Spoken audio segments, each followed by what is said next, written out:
The academy drifted above a pale gas giant like a jeweled ring caught in slow thought.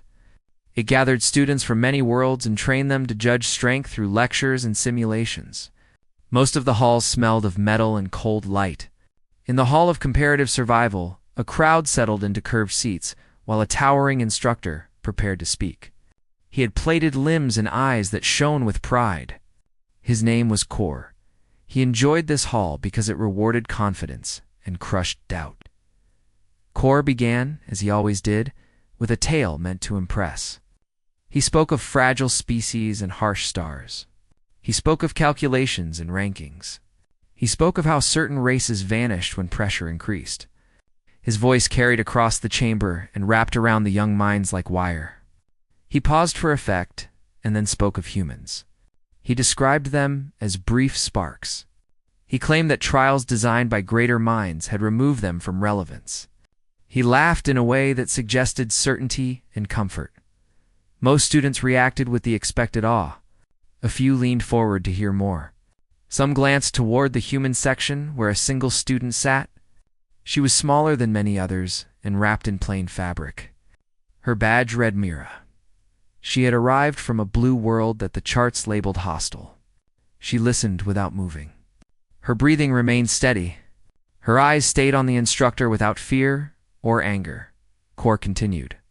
He spoke of gravity wells and pressure storms. He spoke of toxins and heat. He said that humans broke early and begged for relief.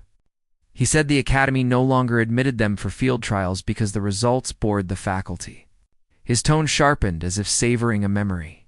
He ended with a flourish that invited applause. Silence followed. It was not the silence Kor expected. He frowned and scanned the seats. Mira stood. The movement was small, yet it drew attention like a sudden shadow. Kor lifted a hand to dismiss her. He announced that questions would come later. Mira did not sit. She waited until the room leaned toward her. She spoke calmly. She said she wished to respond. Kor hesitated. Allowing a response would demonstrate generosity. He nodded. Mira thanked him for the lesson. She said that the lecture used old tables. She said those tables were built on narrow measures. She said humans learned in places where numbers failed. Her voice did not rise. It carried anyway. Kor scoffed. He asked whether she meant luck. Mira said no. She said adaptation. She said memory. She said stubborn joy. She said that humans did not seek approval from charts. They sought survival with meaning. A ripple passed through the hall. Kor laughed again and asked for proof. He said words meant little without trials. Mira agreed. She asked for a demonstration. Kor hesitated again. The academy prized spectacle but feared embarrassment. He gestured toward the practice field visible through a transparent wall. The field could alter gravity and air and light. It could simulate storms and hunger. Kor selected a scenario known to exhaust even durable students. He announced the parameters with pride. The field shifted. Gravity rose. Air thinned. Cold crept across the floor. Mira stepped forward without a suit. Murmurs rose. Kor allowed it. He expected collapse within moments. The clock began. Mira moved slowly at first. She tested the floor with bare feet. She breathed in measured patterns. She closed her eyes for a breath and smiled faintly. Kor watched with crossed arms. Seconds passed, then minutes. Mira began to walk, each step placed with care. She bent and lifted a weight left as a prop. She carried it across the field and set it down. Her hands trembled. Her posture held. Kor adjusted the field. Gravity increased again. The cold sharpened. Mira stopped walking. She knelt. She pressed her palm to the floor and laughed softly. The sound surprised the audience. She pushed herself up and continued. Her breath fogged the air. She did not look at Kor. She looked at the far wall as if seeing a memory beyond it. Students whispered. Kor tightened his jaw.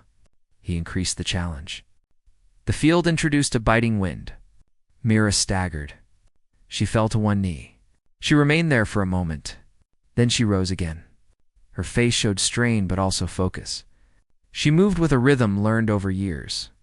Kor felt a flicker of unease. Time stretched. The clock showed marks beyond the usual limit. The system warned of diminishing returns. Kor overrode it. He needed a result. Mira reached the center of the field and stood still. She raised her head and met Kor's gaze through the barrier.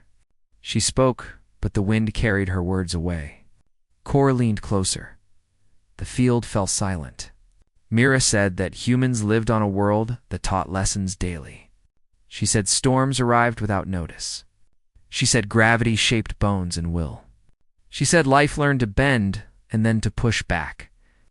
She said charts never captured the moments when people chose each other over fear. She said that was the lesson missing. Kor felt heat rise beneath his plates. He ordered the field to end. The systems complied. The environment softened.